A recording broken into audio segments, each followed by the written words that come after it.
So siapa-siapa belum ada akaun Public Gold, tekan beg biru, daftar isi nama, nanti saya guide.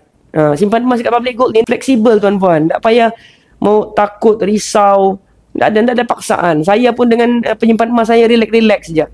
Yang penting target saya untuk menyimpan emas saya bukan setakat tuan-puan membeli. Apalah sangat setakat tuan-puan membeli sekali, dua kali.